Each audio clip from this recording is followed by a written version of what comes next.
What's up mga kastig? Dito nga pala ay meron tayong isda. At tara, samahan nyo ako magluto ng ating almusal. Atin nga palang lulutuin ay sinabawang isda. At syempre lalagyan natin yan ng kalamansi para medyo may asim. Dito pala mga kastig ay nililinisan ko na yung isda. Sobrang sariwa nga pala ng isda na to mga kastig sapagkat galing nga pala ito sa laot at kakakuha lang. Sobrang sarap nga pala mga kastig ni sariwang isda sapagkat ito ay medyo matamis-tamis.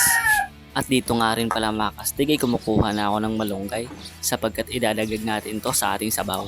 Mas maigi na rin kasi may gulay sa ating luto sapagkat ito ay masustansya. Tara mga kastig, samahan nyo ako magluto. At dito nga pala mga kastig ay ilalagay na natin yung ating tubig na may sibuyas na ating gagawing sabaw. Pagpasensyahan nyo na nga yung aming kawali sapagkat ito ay medyo luman. At dito nga pala mga kastig ilalagay na natin yung ating isda. Dito nga pala mga kastig sobrang natatakam na ako sa sabaw sapagkat ako'y sobrang nagugutom na. Sino nga ba naman ay hindi matatakam sa ganyang kasarap na luto? At dito pala mga kastig ay ilalagay na natin yung ating malunggay. Mas maganda nga pala talaga mga kastig na mayroong kang tanim na gulay sa inyong bakuran para kapag gusto mo maggulay ay pipitas ka na lang.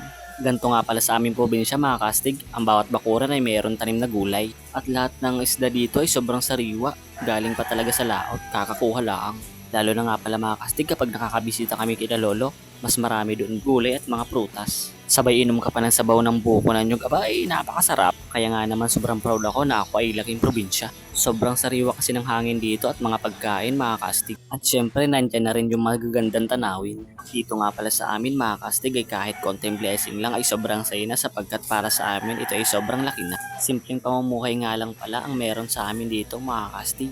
Pangingisda nga pala at pagtatanim ang pangunahing hanap buhay namin dito. At dito nga pala ilalagay na natin yung ating kalamansi na pampaasim sa ating sabaw. At habang nilalagay ko na nga yung pampaasim sa ating sabaw ay ako yung natatakam na. Talagang ito yung mapapasabi na lang na ay taob na naman ang aming kawali. Sarap nga pala ang ganitong almusal mga kastig lalo na't kapag ikay may hangover. At pwede nyo nga rin pala itong gawing pulutan mga kastig. Abay, kasarap. At dito nga pala mga kastig ay nalagay na natin yung ating kalamansi. Abay, kitang-kita nyo naman oh, ay napakasarap. Abay tayo na naman papalabat dito sa ating kainan. Kaya nga kayo mga kastig ay magluto na rin kayo ng ganito. At dito nga pala mga kastig ay lalagyan na natin ng asin ng yung ating sabaw. Sapagkat ito nga pala magpapalabas ng tunay na lasa ng ating sabaw mga kastig.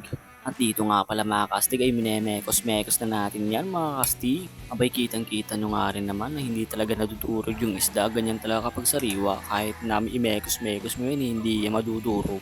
Abay siya, tapusin na natin yung usapan dito nga ititikman na natin yan. Kaya kayo mga kastig ay ihandaan nyo na ang inyong mga kanin. Abay sa unang higop ay mapapasabi ka na lang. Abay siya, tayo kakain na. Kain tayo.